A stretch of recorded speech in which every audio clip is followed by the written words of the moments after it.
पत्नी ने पति से भोजन बनवाया, उक्त वाक्य में कौन सी क्रिया है? कृदंत क्रिया, पूर्वकालिक क्रिया, प्रश्नार्थक क्रिया अथवा नामधातु क्रिया। कौन सी क्रिया है इसमें? पुनः एक बार प्रश्न को देखिए। पत्नी ने पति से भोजन बनवाया, उक्त वाक्य में कौन सी क्रिया है? कृदंत क्रिया है, पूर्वकालिक क्रिया है, प्रश्नार्थक क्रिया है अथवा साथियों इसमें नामधातु क्रिया है। कौन सी क्रिया है? क्या आंसर होगा इसका? इसका सही आंसर होगा साथियों प्रेरणार्थक क्रिया, क्योंकि यह पत्नी द्वारा पति को प्रेरणा दी जा रही है, आदेश दिया जा रहा है साथियों। इसलिए जहाँ पर भी आदेश आज्ञा दी जाती है, कोई से कार्य करवाया जाता है साथियों, तो वहाँ पर होता है प्रेरणार्थक क्रिया। तो यहाँ पर जो अपना पहला प्रश्न का जो सही आंसर होगा सी अपना बिल्कुल सही आंसर होगा साथियों। आगे देखते हैं दूसरा प्रश्न कौन सा है। ये दूसरा प्रश्न साथियों अपना आता है काव्यशास्त्र से संबंधित। जहाँ कविता में किसी शब्द का बदले हुए अर्थ में प्रयोग हो, अर्थात शब्द एक से अधिक बार आए और अर्थ भी प्रत्येक बार अलग अलग हो, वहाँ कौन सा अलंकार होता है? ये अलंकार की परिभाषा है। एक बार पुनः देखिएगा। जहाँ कविता में किसी शब्द का बदले हुए अर्थ में प्रयोग हो, अर्थात शब्द एक से अधिक बार आए और प्रत्येक बार और अर्थ भी प्रत्येक बार अलग अलग हो, वहाँ कौन सा अलंकार होता है? अनुप्रास, यमक, श्लेष अथवा वक्रोक्ति कौन सा अलंकार होता है साथियों? ध्यान रखिए साथियों, यहाँ पर जो सही आंसर होगा दूसरा प्रश्न का वो यमक अलंकार होगा। जहाँ कविता में किसी शब्द का बदले हुए अर्थ में प्रयोग हो और अर्थात शब्द एक से अधिक बार आए और जितनी भी बार आए साथियों उतनी बार उसका अर्थ अलग अलग हो, तो ऐसे जगह कौन सा अलंकार होता है? यमक अलंकार होता है। जिसे कनक कनकते सो गुनी मादकता आदि खाई, या खाए बोराए जग व पाए बोराए जग, तीन बेर खाती है वो तीन बेर खाती है, नगन जड़ाती वो नगन जड़ाती है। ऐसे जहाँ पर भी शब्द एक शब्द दो या दो से अधिक बार आता है और जितनी बार आता है साथियों उतनी बार उसका अर्थ क्या होता है? अलग अलग होता है, तो वहाँ पर कौन सा अलंकार होता है? यमक अलंकार होता है। तो अपना यहाँ प्रश्न का सही आंसर क्या होगा? बी अपना सही आंसर होगा। दूसरी बात साथियों, चैनल पर पहली बार तो चैनल को जरूर सब्सक्राइब कीजिए, साथ साथ बेल आइकन दबाकर ऑल पर प्रेस करिएगा और मुझे आप कमेंट के माध्यम से ज़रूर बताइएगा साथियों को आज का टेस्ट आपको कैसा लगा और इसमें मैं क्या सुधार कर सकता हूं साथियों। और उम्मीद करता हूं कि आप इसको अधिक से अधिक शेयर करेंगे इस क्लास को। तीसरा प्रश्न अपना आता है, गोस्वामी तुलसीदास को मानस कांस किसने कहा? आचार्य रामचंद्र शुक्ल ने, हजारी प्रसाद द्विवेदी ने, अमृतलाल नागर ने अथवा प्रेमचंद ने साथियों। गोस्वामी तुलसीदास साथियों इनको मानस का हंस जो उपनाम है, मानस का हंस पहली बार तो किसे कहा जाता है? गोस्वामी तुलसीदास को मानस का हंस कहा जाता है। लेकिन ये मानस का हंस इनको किसके द्वारा कहा गया है? तो यहाँ पर अपना सही आंसर होगा सी, यानी कि अमृतलाल नागर ने गोस्वामी तुलसीदास को प्रिय विद्यार्थियों मानस का हंस कहा है। और कौन कौन से नाम है गोस्वामी तुलसीदास के उपनाम के बारे में बात करते हैं। तो इनको मानव मूल्यों का उपासक कवि भी कहा जाता है, इन्हें कवि शिरोमणि भी कहा जाता है, लोक नायक भी कहा जाता है, हिंदी के जातीय कवि भी कहा जाता है, लोक मंगल की साधना के कवि भी इनको कहा जाता है, समन्वय का कवि भी इनको कहा जाता है और गृहस्थ जीवन का चितेरा कवि भी इनको कहा जाता है और हिंदी साहित्य गगन का चंद्रमा भी इनको कहा जाता है साथियों। तो इस बात का ध्यान रखिएगा। पहले बात तो इनको मानव मूल्यों का उपासक कवि, कवि शिरोमणि, लोक नायक, हिंदी के जातीय कवि, लोक मंगल साधना के कवि, समन्वय का कवि, ग्रस्त जीवन का चितेरा कवि और हिंदी साहित्य गगन का चंद्रमा भी इनको कहा जाता है। किनको साथियों? तुलसीदास को। और हिंदी साहित्य गगन का सूर्य किसे कहा जाता है साथियों? ध्यान रखना, सूरदास को कहा जाता है और चंद्रमा कहा जाता है गोस्वामी तुलसीदास को साथियों। आगे बात करते हैं, प्रश्न आता है, प्रश्न नंबर अपना आता है चौथा। क्या है साथियों? ध्यान से देखिए। वात्सल्य सम्राट, खंजन नयन, भावाधिपति, हिंदी नवजागरण का अग्रदूत, ब्रज भाषा का सम्राट, हिंदी साहित्य गगन का सूर्य किस कवि को कहा जाता है? मेरा रसकांत सूरदास अथवा रहीमदास को। तो यहाँ पर अपना आंसर क्या होगा? यहाँ पर अपना सही आंसर होगा साथियों सूरदास अपना सही आंसर होगा। एक बार पुनः देख लीजिए सूरदास के उपनाम कौन कौन से है। वात्सल्य सम्राट, खंजन नयन, भावाधिपति, हिंदी नवजागरण का अग्रदूत, ब्रज भाषा का सम्राट, हिंदी गगन का सूर्य, हिंदी साहित्य गगन का सूर्य आदि जो उपनाम है प्रिय विद्यार्थियों वे किसके हैं? सूरदास के। ये सभी उपनाम महाकवि सूरदास जी के है साथियों। अब देखो इनको खंजन नयन कहा साथियों, ये अमृतलाल नागर ने कहा। भावाधिपति साथियों आचार्य रामचंद्र शुक्ल ने कहा। हिंदी साहित्य गगन का सूर्य भी आचार्य रामचंद्र शुक्ल ने ही कहा है।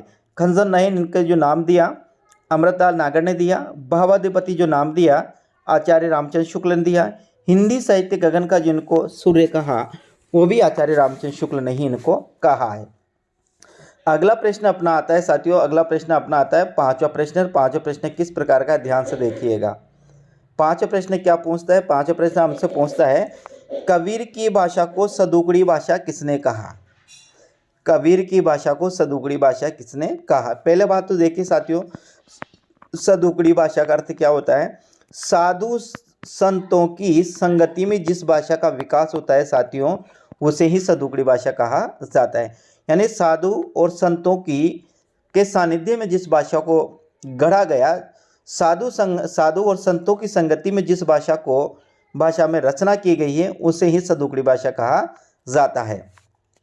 तो ये कबीर की भाषा को सदुगड़ी भाषा किसने कहा। आचार्य रामचंद्र शुक्ल ने, हजारी प्रसाद द्विवेदी ने, बाबू श्याम सुंदर शर्मा ने अथवा डॉक्टर रामकुमार वर्मा ने। पांचवा प्रश्न है, पांचवा प्रश्न का सही आंसर क्या होगा। इसका सही आंसर होगा साथियों आचार्य रामचंद्र शुक्ल। सदुगड़ी से याद रखिए शुक्ल, सदुगड़ी से याद रखिए क्या, शुक्ल। यानी कि कबीर की भाषा को सदुगड़ी भाषा किसने कहा, तो सही से याद रखिए शुक्ल, यानी शुक्ल जी ने इनकी भाषा को सदुगड़ी भाषा कहा है। प्रश्न नंबर अपना आता है छठा प्रश्न है पुत्र जन्म समय स्पर्श कीनी बहु गाय कौन सा काव्य दोष है। यहाँ पर पुत्र जन्म समय स्पर्श कीनी बहु गाय, यहाँ पर कौन सा काव्य दोष है साथियों।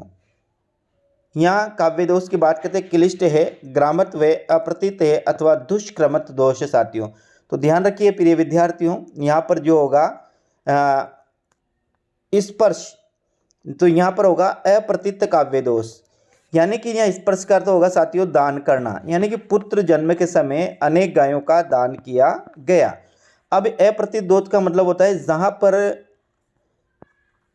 किसी शब्द का अर्थ ही प्रतीत नहीं होता है, दिखाई नहीं देता है, ऐसी जगह होता है वो अप्रतीत काव्य दोष होता है।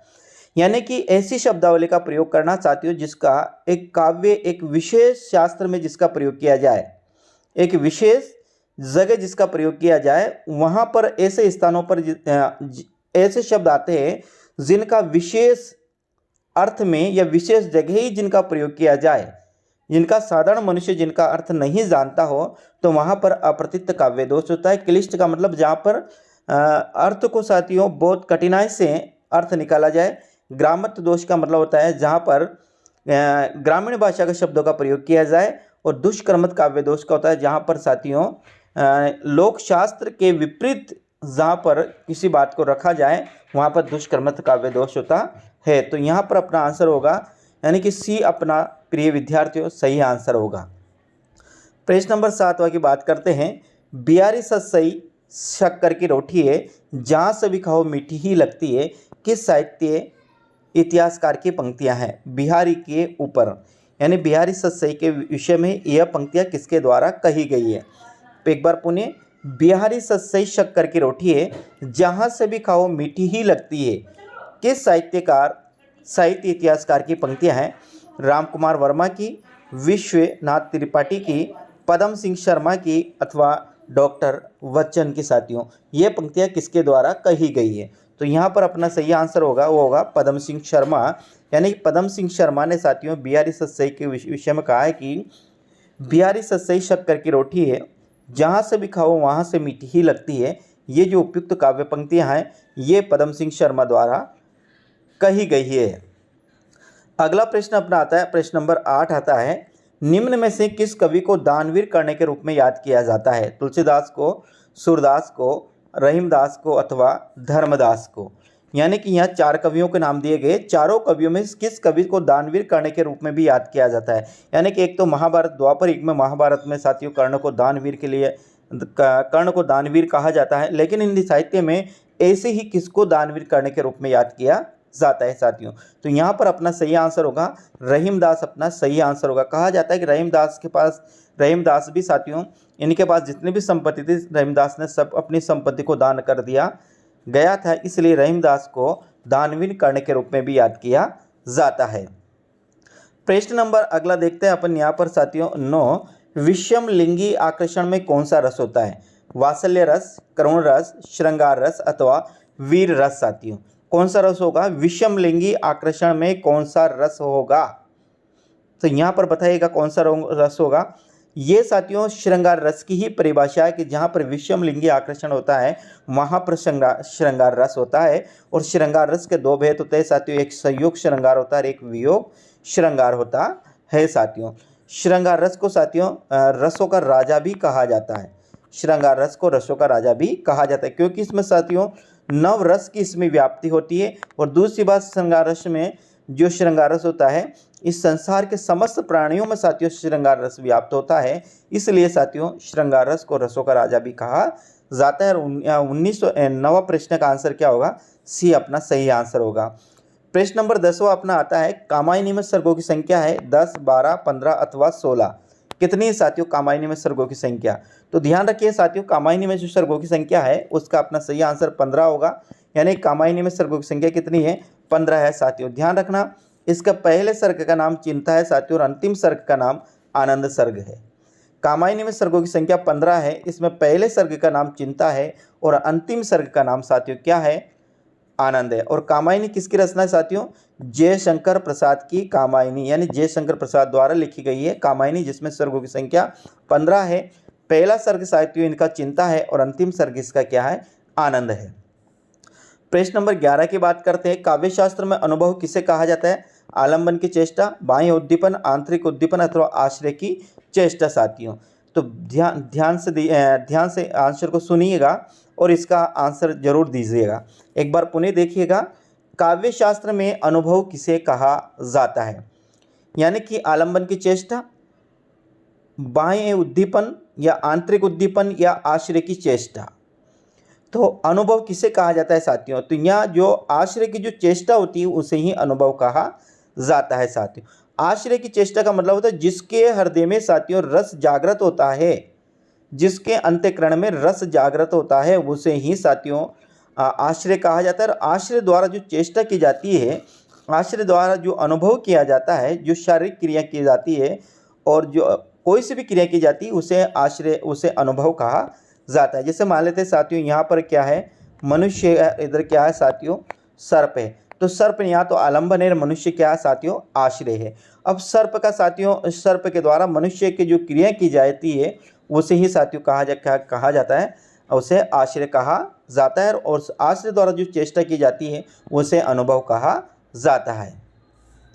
प्रश्न नंबर 12वां देखते हैं, निम्न में से राष्ट्र कवि की उपाधि किसे प्राप्त है? अयोध्या सिंह उपाध्याय हरिवंश, रामधारी सिंह दिनकर, मैथिली शरण गुप्त तथा सूर्यकांत त्रिपाठी निराला। इन 4 कवियों में से किस कवि को साथियों राष्ट्र कवि की उपाधि दी गई है या जिन्हें राष्ट्र कवि के नाम से जाना जाता है साथियों? तो यहाँ पर अपना सही आंसर होगा मैथिली शरण गुप्त को साथियों राष्ट्र कवि के नाम से जाना जाता है। यानी कि अपना जो सही आंसर होगा सी अपना यहाँ पर सही आंसर होगा। प्रश्न नंबर देखिए, प्रश्न नंबर अपना आता है 13वां, पीपर पात सरिस मंडोला पंक्ति में कौन सा अलंकार है? उत्प्रेक्षा, उपमा, रूपक अथवा अतिशयोक्ति साथियों।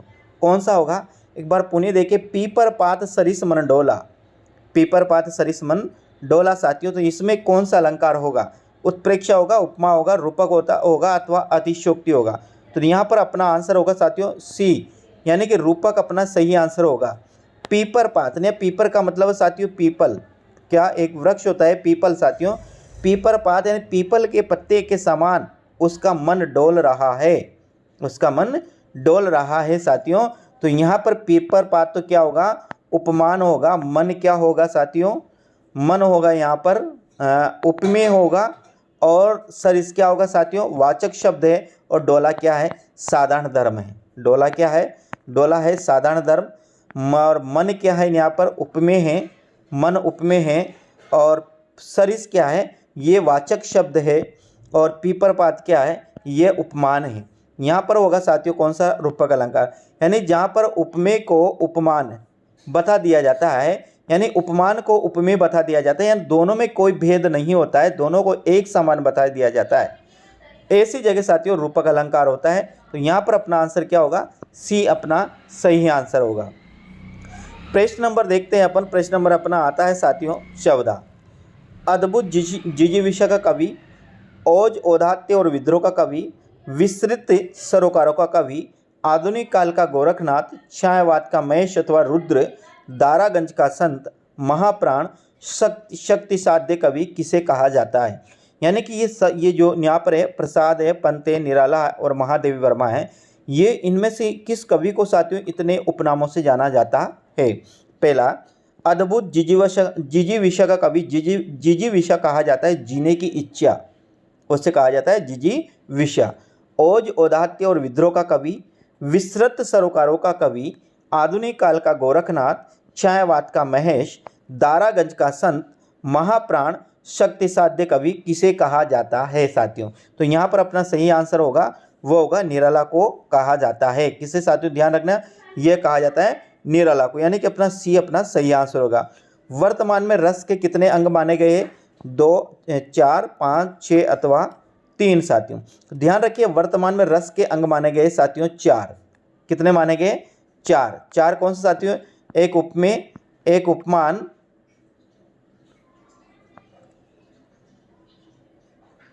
रहे हैं उपमेय उपमान थे तो अलंकार है साथियों। अपन ने बात कर रहे हैं रस की, तो रस के कितने अंग माने गए, 4 अंग माने गए, यानी कि ए अपना सही है। कौन कौन से 4 अंग साथियों देखिएगा। पहला होता है स्थायी भाव, विभाव, अनुभाव और संचारी भाव, यानी कि वे भी चारी भाव जिन्हें संचारी भाव भी कहा जाता है। तो वर्तमान में रस के जो भाव माने गए हैं वो 4 माने गए। अंग कितने माने गए रस के, 4। पहला स्थायी भाव, विभाव, अनुभाव, व्यभिचारी भाव अथवा संचारी भाव। तो रस के 4 अंग माने गए हैं। प्रश्न नंबर 16 है, पृथ्वी रासों में सर्गों को समय कहा गया है, समूह की संख्या कितनी है। पहली बात तो पृथ्वी रासो है, इसमें साथियों जो सर्ग है सर्गों को पृथ्वी रास में समय कहा गया है, यानी सर्गों को क्या कहा गया, समय। तो पृथ्वी रासों में समूह की संख्या कितनी है, 69, 70, 71 अथवा 72 साथियों। तो यहाँ पर जो अपना आंसर होगा वो होगा 69, यानी 69। पृथ्वी रासों में सर्गों की संख्या है कितनी, 69 है, और सर्गों को इसमें समय कहा गया है, यानी अपना आंसर क्या होगा, ए अपना सही आंसर होगा साथियों। अगला प्रश्न अब यहाँ आता है साथियों हिंदी व्याकरण से संबंधित प्रश्न है। निम्न में से सकर्मक क्रियाएं लड़ना, नहाना, बैठना, बिठाना, इनमें से चारों में से साथियों सकर्मक क्रिया कौन सी है। तो प्रिय विद्यार्थियों ध्यान रखिएगा, यहाँ पर सकर्मक क्रिया का उदाहरण होगा बिठाना, यानी कि यहाँ पर कार्य करवाया जा रहा है। नहाना जिसका प्रभाव स्वयं पर पड़ता है वो अकर्मक क्रिया है। लड़ना, नहाना और बैठना ये तीनों शब्द है साथियों। यदि यहाँ साथियों लड़ने की जगह लड़ना होता, नहाना की जगह नहाना की जगह हाँ, और बैठने की जगह बिठाना होता, और नहाना की जगह नीलाना होता, तो यहाँ पर भी क्या होती, सकर्मक क्रिया होती। लेकिन इन तीनों में तो अकर्मक क्रिया है, और बिठाना में डी में साथियों अपना आती है सकर्मक क्रिया। प्रश्न नंबर 18 है साथियों, जब दो भिन्न अर्थ वाली क्रिया साथ मिलकर किसी एक कार्य को संपन्न करती है तो वह कहलाती है, खालिस्तान में क्या आएगा। एक बार पुनः, जब दो भिन्न अर्थ वाली क्रिया साथ मिलकर किसी एक कार्य को संपन्न करती है तो वह कौन सी क्रिया कहलाती है साथियों। वह आकर्मक क्रिया, नामधातु क्रिया, पूर्वकालिक क्रिया अथवा संयुक्त क्रिया। तो यहाँ पर इसका सही आंसर होगा डी, यानी कि संयुक्त क्रिया। जब दो भिन्न अर्थ वाली क्रिया एक साथ मिलकर किसी कार्य को संपन्न करती है तो वह संयुक्त क्रिया कहलाती है साथियों। जिसे मान लेते हैं चला गया, चला गया, चला गया का मतलब है मृत्यु को प्राप्त हो गया साथियों। तो यहाँ ये चल और गया दोनों का अलग अलग अर्थ है साथियों, इसलिए यहाँ पर होगी संयुक्त क्रिया, यानी कि डी अपना सही अर्थ है। प्रश्न नंबर 19वां देखिएगा, नीरज पढ़कर सोता है कौन सी क्रिया, संयुक्त क्रिया, नामधातु क्रिया, प्रेरणार्थक क्रिया अथवा पूर्वकालिक क्रिया। एक बार पुनः देखिए, नीरज पढ़कर सोता है में कौन सी क्रिया है साथियों। तो ध्यान रखिए, नीरज पढ़कर सोता में पूर्वकालिक क्रिया है। पूर्वकालिक क्रिया जहाँ पर एक कर्म होने के बाद दूसरा कर्म शुरू होता है, या फिर दूसरा कर्म शुरू होने के पहले पहला कर्म समाप्त हो जाता है, वहाँ पर पूर्वकालिक क्रिया होती है। तो यहाँ पर साथियों पहले पढ़कर और फिर इसके बाद क्या है, सोता है, तो यहाँ पर पूर्वकालिक क्रियाएं, क्योंकि पहले पढ़ना कर्म हो गया, इसके बाद सोना दूसरा कर्म है, तो यहाँ पर अपना आंसर होगा डी, अपना सही आंसर होगा। बात करते हैं 20वां प्रश्न के साथियों, काल के आधार पर क्रिया के कितने भेद होते हैं? 1, 2, 3 अथवा 4। काल के आधार पर क्रिया के कितने भेद होते हैं साथियों? ध्यान रखना है, काल के आधार पर क्रिया के भेद होते हैं, वो होते हैं 3। कौन कौन सी? पूर्वकालिक, कौन कौन सी? भूतकालिक क्रिया, वर्तमान कालिक क्रिया और भविष्यकालिक क्रिया। इस प्रकार से साथियों ये आज के टेस्ट में 20 प्रश्न थे। कितने प्रश्न आपको सही हुए मुझे कमेंट के माध्यम से जरूर बताकर जाएगा साथियों, और टेस्ट कैसा लगा ये भी मुझे जरूर बताकर जाएगा प्रिय साथियों, ताकि मैं इसी प्रकार का टेस्ट आपको उपलब्ध करा सकूं। तो जय हिंद, वंदे मातरम प्रिय साथियों, मिलते हैं अगले टेस्ट में। दूसरी बात, चैनल को अभी तक आपने सब्सक्राइब नहीं किया तो चैनल को जरूर सब्सक्राइब करिएगा साथियों, और साथ साथ बेल आइकन दबाकर ऑल पर प्रेस करें। वीडियो को लाइक शेयर जरूर करिएगा साथियों। उम्मीद करता हूं कि आप जहां पर भी होंगे बेहद खुश होंगे, अपने जो कार्य है साथियों, अपना जो कर्तव्य है उस कर्तव्य को पूर्ण निष्ठा से आप पालन कर रहे होंगे। तो जय हिंद, वंदे मातरम प्रिय विद्यार्थियों, मिलते हैं कल अगले टेस्ट में। राम राम साथियों।